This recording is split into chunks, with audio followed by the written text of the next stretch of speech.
Shalom saudara-saudara yang dikasihi Tuhan, kita bersyukur boleh beribadah Shalom, pada hari ini bersama-sama walaupun masih secara online. Dan mari kita mempersiapkan diri kita untuk beribadah saudara-saudara, dan kita akan memasuki rangkaian ibadah pada saat ini. Mari kita mulai ibadah kita dengan satu pengakuan bahwa pertolongan kita adalah dari Allah pencipta langit dan bumi, yang tidak pernah meninggalkan perbuatan-perbuatan tangannya. Dan turunlah atas kita semua kasih karunia dan damai sejahtera dari Allah Tritunggal. Amin. Sebuah kesempatan yang indah bahwa Tuhan masih mengundang kita untuk datang ke hadirat kudus-Nya. Di tengah-tengah kesibukan kita, di tengah-tengah hiruk pikuk dunia ini, mari sama-sama kita merendahkan hati kita bawa diri kita untuk menyembah Tuhan kita dan menikmati hadirat-Nya.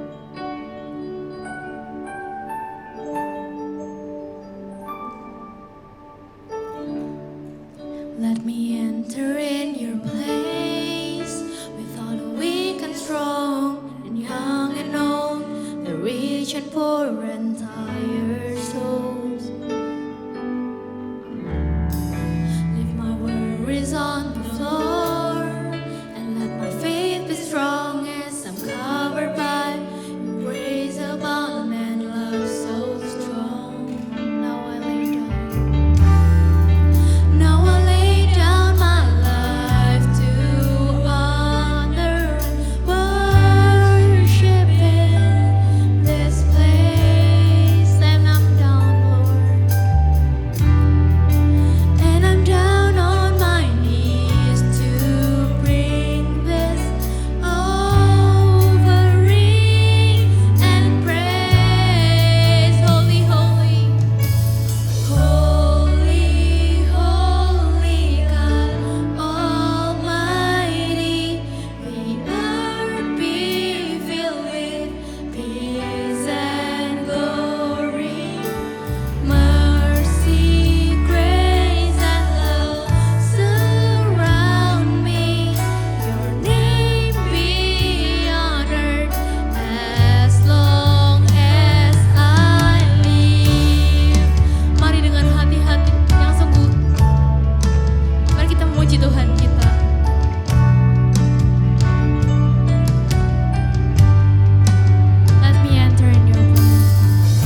Engkau Tuhan. Engkau Allah yang begitu baik bagi setiap kami, anak-anak-Mu, domba-domba milik-Mu, yang sering kali melupakan Engkau, tersesat, keluar dari jalan-Mu Tuhan. Tapi Engkau tidak pernah sedetik pun meninggalkan kami. Engkau mengejar kami, Engkau selalu menunggu kami Tuhan, untuk kami kembali padamu. Tuhan, di pagi hari ini, kami ingin sungguh-sungguh datang ke hadirat-Mu, memberikan penyembahan kami yang terbaik, memberikan hati kami Tuhan, untuk kemuliaan-Mu. Engkau sucikan, Engkau berkati ibadah ini, agar bisa menyenangkan hati-Mu. Terima kasih Tuhan. Amin. Shalom teman-teman, gimana nih kabarnya? Semoga selalu sehat selalu dan selalu dalam lindungan Tuhan.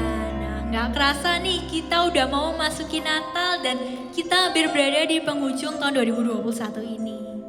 Nah, mungkin Natal kali ini kita ada yang beribadah secara online dari rumah masing-masing ataupun sudah beribadah onsite. Nah, tapi apapun metode ibadah yang kita lakukan, yang terpenting adalah kita memaknai Natal dengan benar. Mari kita bangkit berdiri dan nyanyikan lagu Natal Kasih Terindah.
Teman-teman, kata orang hidup itu kayak roda yang berputar. Ada saat kita di atas, ada saat kita di bawah. Dan kadang mungkin gak gampang bagi kita untuk menghadapi ketika saat kita ada di bawah. Ketika dunia ini sangat mengecewakan kita, sangat menyakitkan kita. Tapi kita perlu tetap ingat bahwa Ia selalu ada di sana. Tuhan gak pernah meninggalkan kita dan Tuhan akan selalu peduli sama kita. Mari sama-sama kita bawa seluruh pergumulan hati kita, karena Ia hanya sejauh doa.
Ini hati kami Tuhan, ini diri kami Tuhan.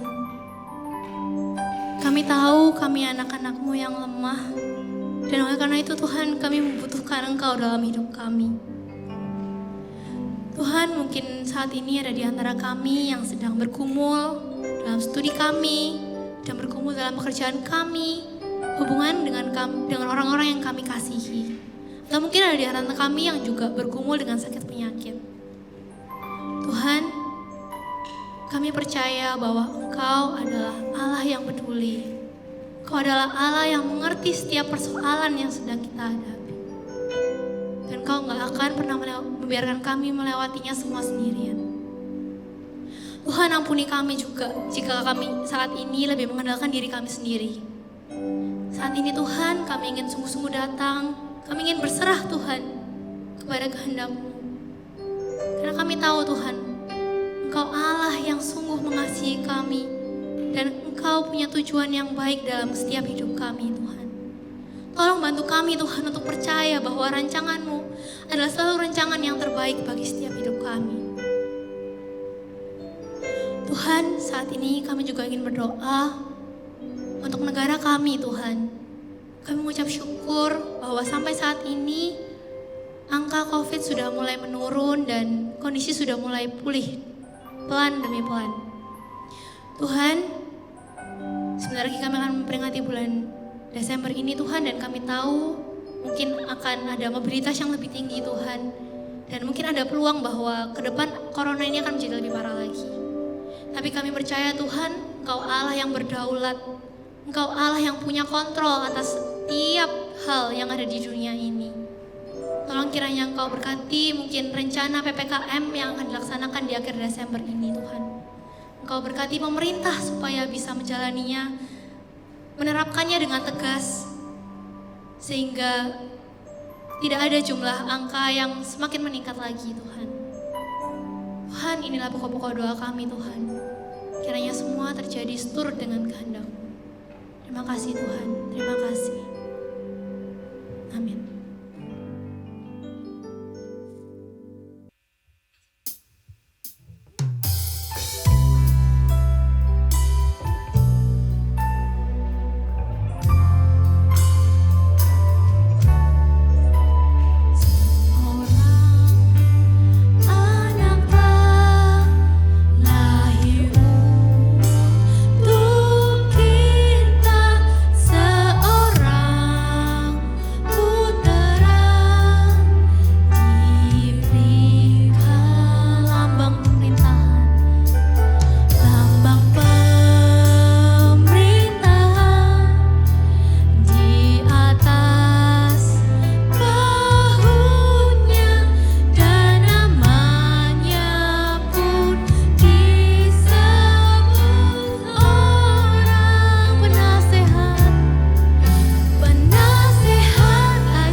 Saudara, mari kita berdoa sebelum kita akan merenungkan kebenaran firman Tuhan ya. Mari kita berdoa.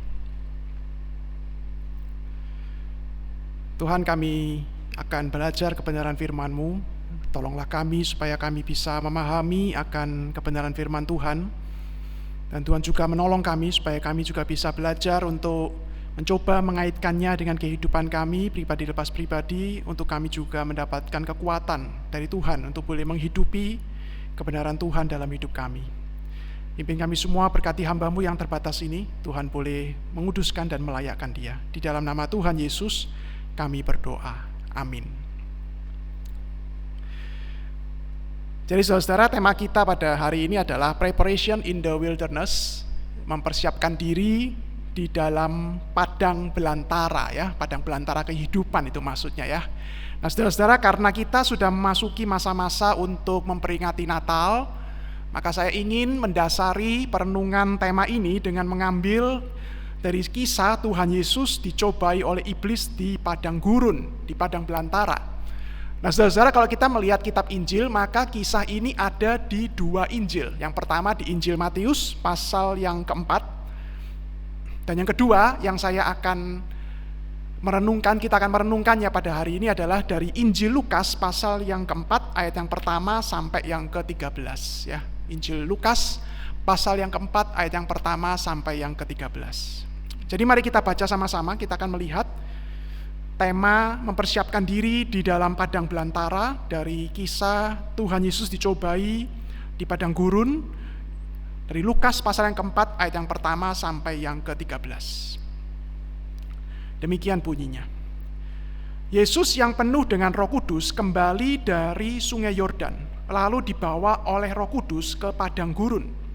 Di situ ia tinggal 40 hari lamanya dan dicobai iblis. Selama di situ ia tidak makan apa-apa, dan sudah waktu itu ia lapar. Lalu berkatalah iblis kepadanya, "Jika engkau anak Allah, suruhlah batu ini menjadi roti." Jawab Yesus kepadanya, "Ada tertulis, manusia hidup bukan dari roti saja." Kemudian ia membawa Yesus ke suatu tempat yang tinggi, dan dalam sekejap mata ia memperlihatkan kepadanya semua kerajaan dunia. Kata iblis kepadanya, "Segala kuasa itu serta kemuliaannya akan kuberikan kepadamu, sebab semuanya itu telah diserahkan kepadaku, dan aku memberikannya kepada siapa saja yang ku kehendaki.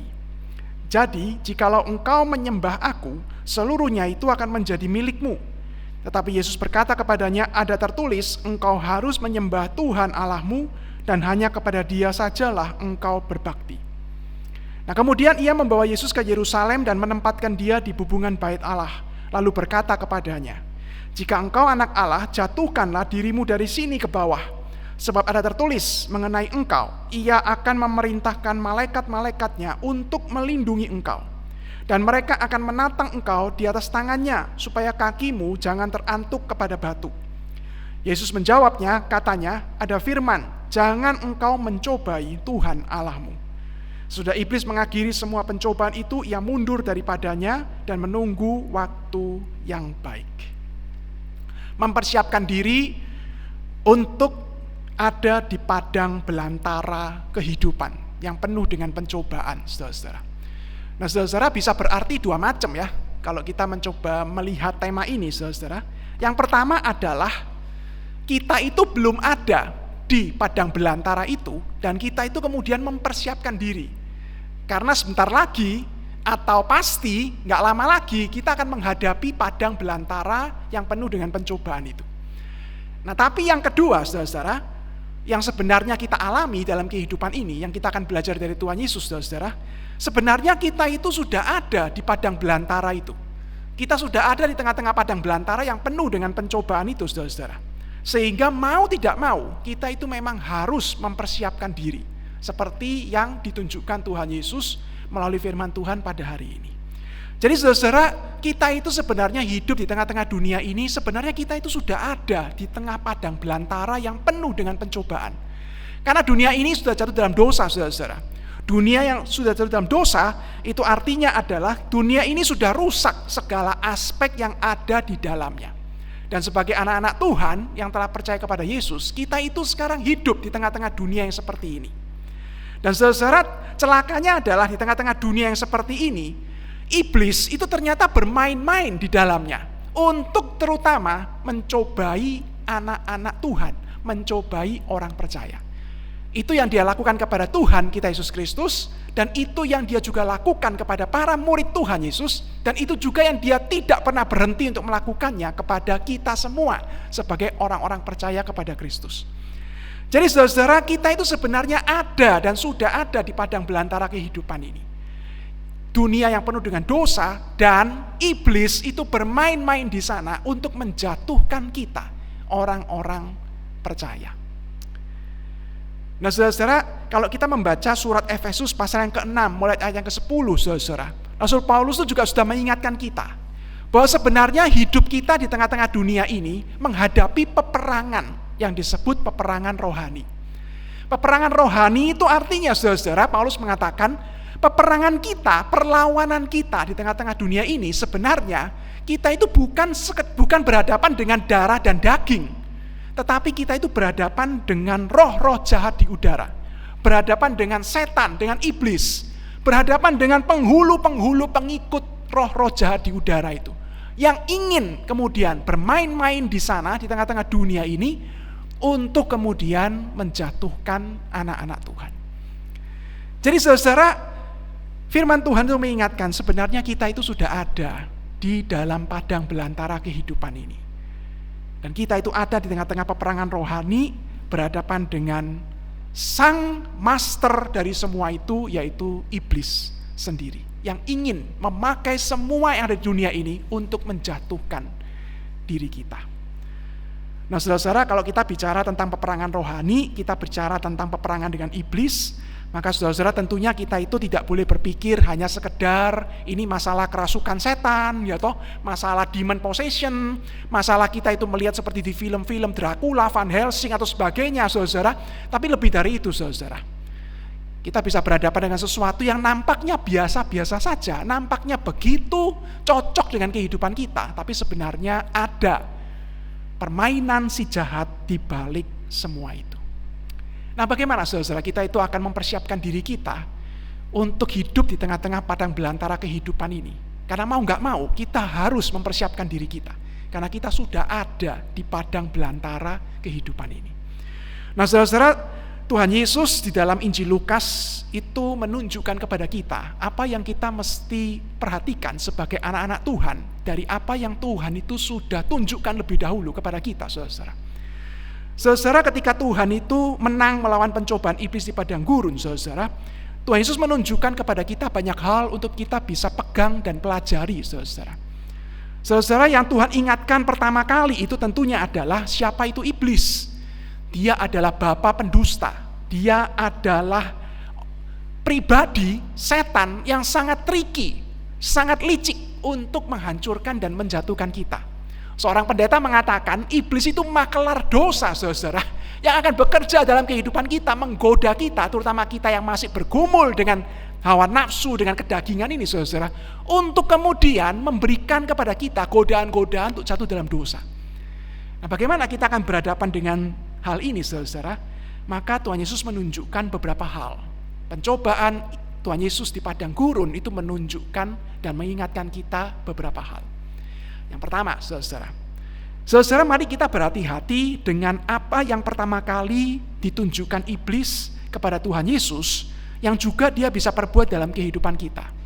Yaitu kita mesti berhati-hati dengan yang namanya godaan menghadapi sesuatu atau situasi yang sifatnya urgent atau menjadi kebutuhan kita yang harus kita dapatkan. Nah, saudara, kita mesti berhati-hati dengan situasi seperti ini, saudara. Di dalam Injil Lukas tadi dikatakan Tuhan Yesus pada waktu itu selesai berpuasa dan dalam kondisi lapar.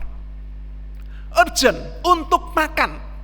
Salahnya apa coba? Iblis berkata, sekarang ubah batu menjadi roti dan makanlah, kamu kan lapar, kamu kan butuh makan, dan itu harus dipenuhi.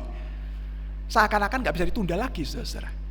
Nah, tapi saudara, Tuhan Yesus kemudian tidak serta-merta menuruti apa yang iblis minta, saudara. Karena yang pertama, Tuhan tahu yang minta iblis tentunya itu adalah godaan, dan itu adalah sesuatu siasat untuk menjatuhkan dia atau mencobai dia. Tapi yang kedua, saudara, Tuhan tahu sebagai anak Allah yang datang ke dalam dunia dan taat sepenuhnya kepada Bapa dan tidak bisa bermain-main dengan kuasanya karena dia mau belajar untuk taat dan mengosongkan diri, saudara. Maka Tuhan Yesus berpikir dan kemudian mencoba untuk menghadapi serangan iblis ini. Apakah memang itu yang Bapa kehendaki bagi dia? Bermain-main dengan batu untuk diubah menjadi roti supaya dia bisa makan dan kenyang. Dan Tuhan tahu, ini cuma permainan dari si jahat. Untuk mencobai dia bermain-main dengan kuasa sebagai anak Allah. Maka saudara-saudara, Tuhan Yesus kemudian berkata, manusia itu hidup bukan cuma dari roti saja, tapi dari setiap perkataan yang keluar dari mulut Allah. Saudara-saudara, kita berhati-hati, dan yang pertama itu godaan yang kita hadapi terhadap sesuatu atau situasi yang urgent, yang menjadi kebutuhan kita, yang harus kita itu penuhi. Tetapi saudara, kadang-kadang situasi seperti ini, kalau kita nggak hati-hati, kita bisa jatuh di dalam godaan dosa dan si jahat. Yang pertama adalah itu, saudara, godaan dari situasi atau sesuatu yang urgent, yang kita butuhkan dan harus kita dapatkan. Apalagi kalau kita itu punya kuasa dan punya kekuatan untuk bisa mendapatkannya tanpa kita perlu pertolongan dari Tuhan. Nah, kita mesti hati-hati. Yang kedua, saudara, apa yang Tuhan itu ingatkan? Saudara, yang kedua itu adalah godaan terhadap kemewahan dunia dan kuasa dari dunia. Saudara, Tuhan Yesus kemudian diajak naik dan ditunjukkan semua kemewahan dari dunia ini. Dan iblis berkata, sembah aku, akan kuberikan semua ini. Karena aku memilikinya, dan aku akan berikan kepada siapa aku mau. Saudara, iblis itu serius dengan hal ini, saudara. Iblis itu bukan sedang berbohong, saudara. Iblis sedang serius. Kalau kamu mau sembah dia, aku akan berikan semua kemewahan dan kekayaan dunia ini. Sehingga saudara, pada waktu itu Tuhan Yesus itu berhadapan dengan itu. Tapi kemudian Tuhan itu kemudian menolak dan memenangkan godaan yang kedua itu. Kita tidak boleh menyembah yang lain selain hanya Allah, pencipta alam semesta ini. Saudara, godaan kemewahan dunia dan kuasa di dunia ini. Itu yang kedua yang kita perlu hati-hati, yang bisa menjadi jebakan dan bisa menjadi godaan buat kita, orang-orang percaya yang masih hidup di tengah dunia ini, saudara, yang penuh dengan godaan dan penuh dengan siasat dari si jahat. Kita bertanya, saudara, lalu apakah salah kalau orang Kristen itu menjadi kaya atau mempunyai jabatan atau mempunyai kuasa di tengah dunia ini? Apakah nggak boleh, Pak Alfred, orang Kristen itu seperti itu? Saudara, tentunya Tuhan itu bukan bermaksud demikian, saudara, melarang kita jadi orang kaya atau orang berkuasa atau orang punya jabatan. Tapi saudara, yang Tuhan ingatkan adalah jangan sampai demi kekayaan dan kuasa kita itu menjual Tuhan, kita mengabaikan Dia, atau kita kemudian menjadikan kekayaan dan kuasa kemewahan dunia ini menjadi mamon, menjadi pesaing dari Tuhan. Nah, saudara, itu yang Tuhan itu ingatkan kepada kita. Jangan sampai kemewahan, kekayaan dunia ini begitu menggoda kita, sehingga kita kemudian tanpa sadar mulai menjadikan hal itu menjadi mamon, menjadi pesaing Tuhan dalam kehidupan kita. Dan lama-lama, saudara, seperti kata Tuhan Yesus, kita akan benar-benar mencintai hal itu daripada mencintai Tuhan Yesus. Godaan dunia, godaan kemewahan dan kuasa dari dunia. Nah, saudara, pada waktu kita melihat dua pencobaan yang dihadapi Tuhan Yesus, dan Tuhan Yesus itu memenangkannya, saudara, maka kita melihat bahwa ternyata Tuhan itu menunjukkan kepada kita bagaimana Dia memenangkan pertarungan rohani itu, saudara. Jawabannya adalah ketika Tuhan Yesus selalu menjawab cobaan iblis itu dengan berkata, ada tertulis, ada tertulis. Dan kemudian Tuhan Yesus mengutip firman Tuhan yang menjadi dasar Dia untuk teguh berdiri dan menolak permintaan dan godaan dari iblis. Nah, saudara, sehingga Tuhan Yesus mengingatkan kepada kita, saudara, bagaimana kita itu hidup di tengah padang belantara, mempersiapkan diri, mau nggak mau, karena sudah ada di tengah-tengah dunia ini, saudara, dan berhadapan dengan godaan-godaan dosa dan godaan si jahat. Saudara, Tuhan Yesus menunjukkan kepada kita, hendaknya kita selalu hidup dekat dengan firman Tuhan. Seperti yang Tuhan Yesus tunjukkan kepada kita, dekat dengan firman Tuhan. Tapi ternyata, saudara, kalau kita melihat pencobaan yang ketiga, iblis itu nggak menyerah. Saudara, Tuhan Yesus itu memenangkan pertarungan itu sampai 3 kali. Lalu bagaimana dengan kita? Nah, ini yang menjadi masalah. Karena di hal yang ketiga, saudara, iblis yang tidak menyerah itu, sekarang dia mulai memakai firman Tuhan untuk mencobai Tuhan Yesus. Nah, luar biasa kan? Iblis itu mencobai Tuhan Yesus dengan firman Tuhan, saudara. Dan dia bisa lakukan itu juga kepada kita, saudara. Apa yang iblis katakan kepada Tuhan Yesus di pencobaan yang ketiga? Dia ajak Tuhan ke hubungan bait Allah. Dan kemudian dia mengutip firman Tuhan. Jatuhkan dirimu ke bawah. Bukankah ada tertulis? Nah, iblis yang ngomong, saudara, ada tertulis bukan? Allah akan mengutus malaikat untuk menopang engkau supaya jangan engkau terantuk oleh batu. Saudara, iblis itu luar biasa. Dan dia bisa memakai firman Tuhan bahkan untuk mencobai Tuhan Yesus dan anak-anaknya, termasuk kita. Itu yang juga dia lakukan kepada Adam dan Hawa di Taman Firdaus. Kejadian pasal yang ketiga. Tapi saudara, ketika iblis itu mencobai kita dengan memakai firman Tuhan, saudara, maka kita tahu tujuan dia itu adalah mendustai kita, mentriki kita, saudara, mempermainkan hati kita kepada Tuhan. Sehingga saudara, dia pakai firman Tuhan itu bukan untuk kebenaran, tapi untuk mempermainkan kita dengan Tuhan, saudara. Seperti yang dia lakukan kepada Adam dan Hawa di Taman Firdaus, Kejadian pasal yang ketiga. Saudara, kalau kita baca Kejadian pasal yang ketiga, iblis di dalam bentuk ular itu datang dan kemudian mentriki Hawa dengan mengutip firman Tuhan yang telah ditwist oleh dia, yang telah diputer oleh dia. Ular berkata kepada Hawa, bukankah Tuhan berkata, semua buah dalam taman ini nggak boleh dimakan, bukan? Nah, saudara, dia mulai mempermainkan firman Tuhan. Hawa kemudian berkata, oh enggak gitu. Kalau kita baca Kejadian 3 kan, bukan begitu. Tuhan berkata semua boleh dimakan, cuma satu yang di tengah itu, buah pengetahuan yang baik dan jahat itu nggak boleh dimakan.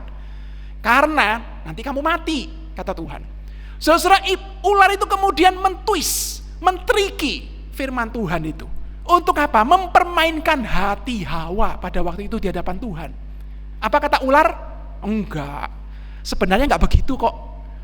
Tuhan tuh tahu kalau kalian makan buah itu, nanti kalian sama seperti Tuhan. Artinya apa, saudara? Ular itu ingin ngomong kepada Hawa, Tuhan itu bermain-main sama kamu. Tuhan itu sedang menyembunyikan maksud hatinya dengan cara menakut-nakuti kalian. Tuhan tuh sebenarnya gak mau kalian tuh sama seperti dia. Makanya dia berkata, jangan makan, nanti kamu mati. Tapi sebenarnya kamu tidak akan mati. Tuhan itu cuma bujuk. Nah, saudara, Hawa ketika mendengar seperti itu dan hatinya mulai dipermainkan oleh iblis dengan memutar balik firman Tuhan, saudara, oleh ular pada waktu itu, maka kemudian Hawa itu mulai guncang. Dan dia mulai meragukan Tuhan, saudara. Meragukan kebaikan Tuhan. Dan akhirnya Hawa memutuskan sendiri apa yang dia mau lakukan. Dia melihat, dia menginginkan, dia mengambil, dan dia makan, dan dia berikan kepada Adam. Jatuhlah manusia ke dalam dosa. Memberontak kepada Tuhan. Jadi saudara, iblis itu pintar sekali, saudara. Tuhan Yesus berkata ada tertulis yang pertama. Yang kedua, Yesus berkata ada tertulis. Yang ketiga, sekarang iblis bermain dengan firman Tuhan. Oh, kamu pakai firman Tuhan ya? Baik, aku akan juga pakai firman Tuhan untuk mempermainkan hatimu dengan Tuhan. Karena itu iblis berkata, jatuhkan dirimu. Bukankah ada firman berkata, dia akan pegang engkau dengan malaikat-malaikatnya, supaya engkau jangan jatuh terantuk kepada batu. Saudara, Tuhan Yesus sadar, ini adalah sebuah pencobaan, mempermainkan dia dengan Bapa di surga. Maka Tuhan Yesus berkata, jangan sekali-kali engkau mencobai Tuhan Allahmu. Percayalah sungguh-sungguh kepada dia. Saudara, bagaimana iblis itu bisa mencobai kita dengan bermain-main dengan firman Tuhan, saudara, dengan keahlian dan trikinya dia. Saudara, mungkin yang pertama adalah iblis itu bisa menggoda kita dengan satu anggapan. Orang Kristen yang baik itu adalah orang Kristen yang sudah memahami firman Tuhan, membaca dan memahami firman Tuhan. Itu artinya orang Kristen yang bertumbuh. Nah saudara, maka kita kemudian bertumbuh dengan godaan atau pemahaman yang salah seperti itu. Kita merasa kalau kita sudah baca firman, kita sudah memahami firman, apalagi kita ikut kelas-kelas pemahaman firman, maka sudah cukup kita akan jadi orang Kristen yang bertumbuh. Padahal saudara nggak begitu. Apakah firman Tuhan hanya dibaca dan kemudian mancep di otak kita pahami, cukup? Kita tahu sekali itu nggak cukup saudara. Karena nyatanya bukan seperti itu. Tapi saudara-saudara di luaran sana, termasuk tanpa kita sadari, kita itu berhadapan dengan pemahaman yang menjatuhkan seperti itu. Baca firman, ngerti firman, belajar PA, pemahaman Alkitab, maka kau jadi orang Kristen yang bertumbuh. Saudara-saudara, kita terjebak. Dan kita tahu sebenarnya itu nggak cukup. Saudara, Rasul Paulus di dalam Roma pasal yang ke-7 itu menunjukkan kepada kita, saudara, bagaimana pergumulannya dengan hukum, dengan firman Tuhan. Saudara, dalam Roma pasal yang ke-7, Paulus itu berkata, aku tahu semua hukum-hukum Allah. Aku paham semua yang Tuhan inginkan dalam kehidupanku. Tetapi Paulus berkata, herannya di dalam diriku, entah kenapa ada hukum lain yang ingin menarik aku menjauh dari Tuhan. Dan celakanya Paulus berkata, otakku tahu hukum Tuhan, keinginan Tuhan, tapi ketika aku mau melakukannya, aku mau menghidupinya, justru aku melakukan dan jatuh di dalam melakukan apa yang Tuhan tidak kehendaki bagi aku. Aku pengen melakukan hukum Tuhan, tapi justru yang celaka adalah aku melakukan apa yang kebalikan dari hukum Tuhan. Saudara-saudara, Paulus mengingatkan kepada kita melalui pergumulannya. Bahkan justru apa yang kita itu juga alami, saudara. Kita tahu hukum Tuhan, kita tahu firman Tuhan, kita belajar firman Tuhan, kita memahami firman Tuhan. Dan saudara-saudara, itu belum cukup. Firman Tuhan mengingatkan kita juga diminta untuk melakukannya. Jangan berhenti hanya di pikiran dan di otak, tapi juga lakukan firman Tuhan itu. Tapi Paulus berkata, celakanya adalah justru aku melakukan apa yang bukan Tuhan kehendaki. Gimana ini? Otakku tahu firman Tuhan, perbuatanku justru bertentangan dengan itu. Sampai Paulus berkata, aku ini manusia celaka. Celaka, bagaimana aku bisa hidup seperti ini? Saudara-saudara, yang pertama itu kita mesti ingat, mengerti firman Tuhan, memahami firman Tuhan, itu gak cukup, saudara. Karena kita juga diminta untuk melakukan firman Tuhan. Untuk hidup di tengah-tengah padang belantara dunia yang penuh dengan cobaan dan godaan ini. Tapi masalahnya adalah, kita bukan Tuhan Yesus. Kita ini seperti Paulus, saudara. Yang mungkin juga menjerit dalam hati kita, Tuhan, aku tahu firman-Mu, aku belajar firman-Mu, tapi kenapa aku justru melakukan apa yang sebaliknya dari firman Tuhan? Aku tahu, tapi yang keluar justru semuanya itu kebalikan dari itu. Maka saudara-saudara, kita bisa kemudian mesti berhati-hati dengan godaan yang kedua. Kalau yang pertama, iblis bisa bermain-main dengan firman Tuhan, dan kemudian bermain-main dengan pemahaman bahwa cuma tahu firman Tuhan sudah cukup. Saudara, yang kedua adalah, kita tuh mesti hati-hati sekarang. Jangan sampai ketika kita itu bergumul seperti Rasul Paulus, yang kita sadar betapa tidak mudahnya menghidupi firman Tuhan itu. Saudara, jangan sampai dalam pergumulan itu kita malah makin menjauh dari Tuhan. Jangan, saudara. Jangan sampai kita malah makin menjauh dari Tuhan.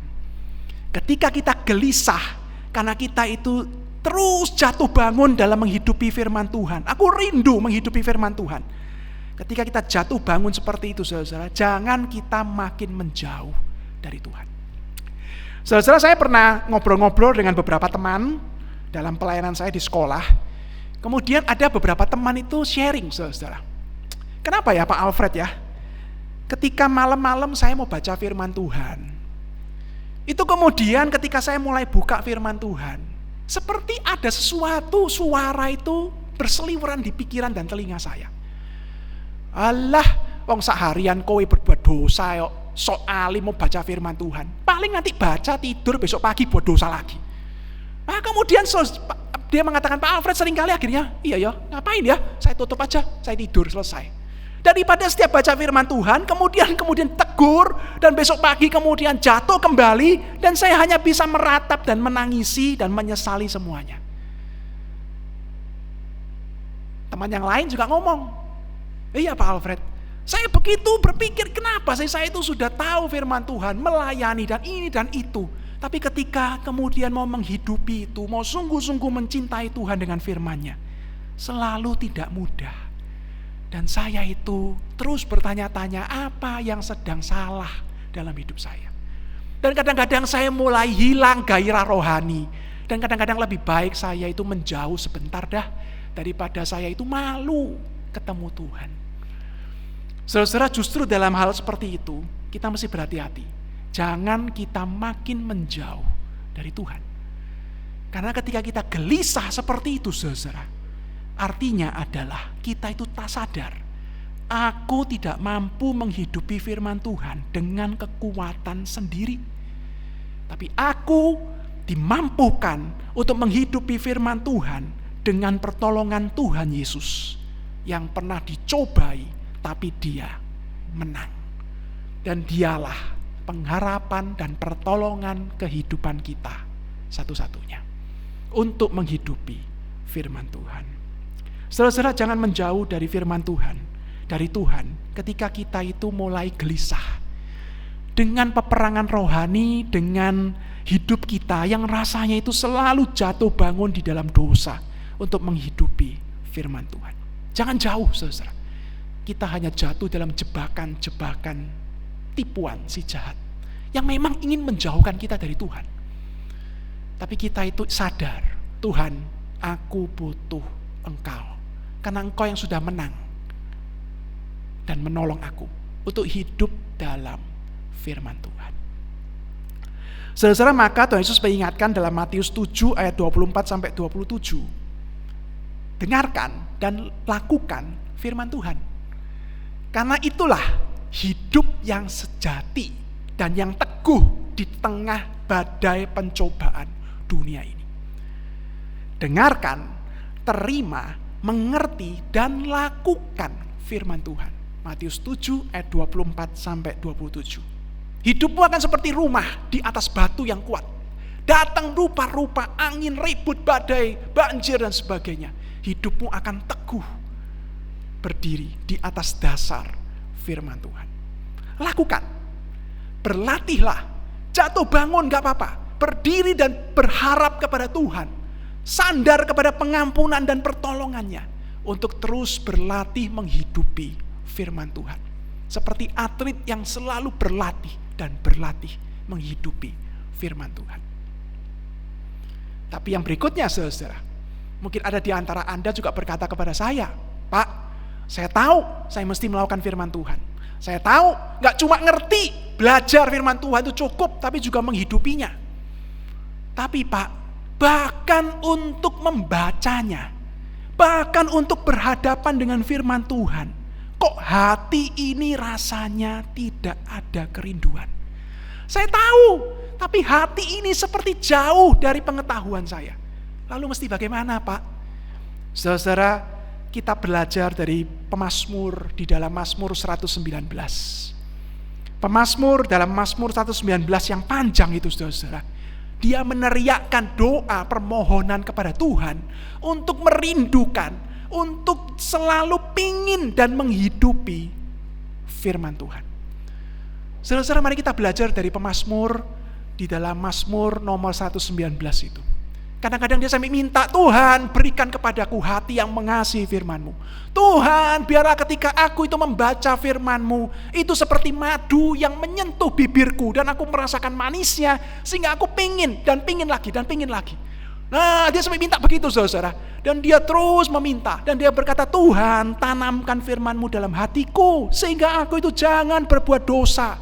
Mazmur 19 ayat 11, tanamkan firman-Mu dalam hatiku, sehingga aku itu tidak mau berbuat dosa untuk menyakiti hati-Mu. Tuhan, biarlah firman-Mu menjadi pelita dan terang untuk kaki dan jalan-jalanku. Saudara-saudara, dia itu seperti terus memohon dan meminta kepada Tuhan supaya hatinya, hidupnya dibangkitkan untuk terus mencintai firman Tuhan, mencintai hukum Tuhan, dan rindu untuk menghidupinya dalam kehidupan ini. Saudara-saudara, sebentar lagi kita akan merayakan Natal. Kisah yang sama akan terulang kembali di telinga kita. Natal ya ceritanya seperti itu. Gak ada orang berani mengubah kisah Natal, saudara-saudara. Siapa yang berani mengubah kisah Natal? Wong itu firman Tuhan. Tapi saudara-saudara, ketika kita mendengar sekali lagi kisah Natal, ketika kembali kita diingatkan akan kelahiran Tuhan Yesus, ketika firman Tuhan tentang Natal dan tentang Tuhan Yesus akan kembali diingatkan kepada kita. Nah saudara-saudara, mari kita datang kepada Tuhan dan kita berkata, Tuhan, bangkitkan kembali hatiku untuk mengasihi Engkau, mengasihi firman-Mu. Berikan kepadaku hati yang mengasihi Engkau dan mengasihi firman-Mu. Karena Engkau telah menang, dan aku mau mengalami kemenangan itu di tengah-tengah padang belantara dunia ini. Kiranya Tuhan menolong kita, saudara-saudara. Kiranya Tuhan memberkati kita semua. Mari kita berdoa, yuk. Mari kita berdoa.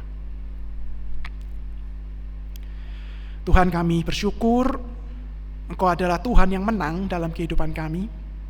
Dan kepadamu Tuhan kami bisa datang, Tuhan Yesus, merendahkan diri dan memohon pertolongan-Mu, memohon kekuatan dari Engkau ketika kami hidup di tengah-tengah padang belantara kehidupan ini. Kami punya pengharapan dan kekuatan karena kami tahu Tuhan Yesus pernah menghadapi semua itu, tapi Engkau menang dan Engkau mau menolong dan menguatkan kami yang lemah dan terbatas ini, yang berulang kali jatuh, berulang kali terpuruk, tapi yang Tuhan kiranya kami rindu tangan-Mu mengangkat kami kembali dan menopang kami, menuntun kembali kami berjalan di dalam kebenaran firman Tuhan.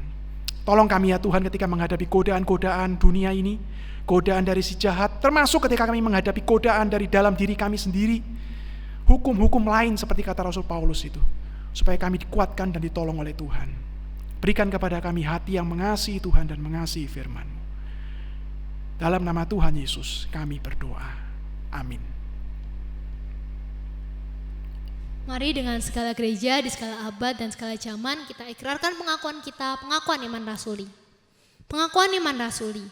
Aku percaya kepada Allah, Bapa yang Maha Kuasa, Khalik langit dan bumi, dan kepada Yesus Kristus, anaknya yang tunggal Tuhan kita, yang dikandung dari Roh Kudus, lahir dari anak darah Maria, yang menderita sengsara di bawah pemerintahan Pontius Pilatus, disalibkan, mati dan dikuburkan, turun ke dalam kerajaan maut, dan pada hari yang ketiga, bangkit pula dari antara orang mati, naik ke surga, duduk di sebelah kanan Allah, Bapa yang Maha Kuasa.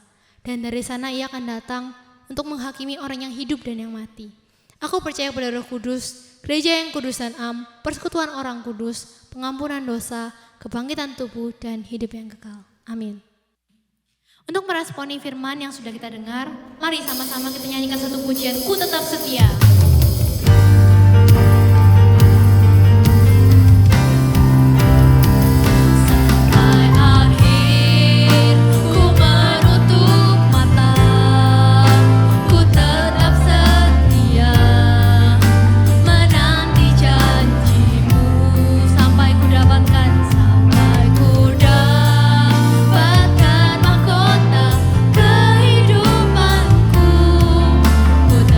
Setia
Saudara, mari kita datang kepada Tuhan, kita merendahkan diri kita di hadapannya, dan kita memohon berkat dari Tuhan. Tuhan memberkati engkau dan melindungi engkau. Tuhan menyinari engkau dengan wajah-Nya dan memberikan kasih karunia. Tuhan menghadapkan wajah-Nya kepadamu dan memberikan damai sejahtera. Amin.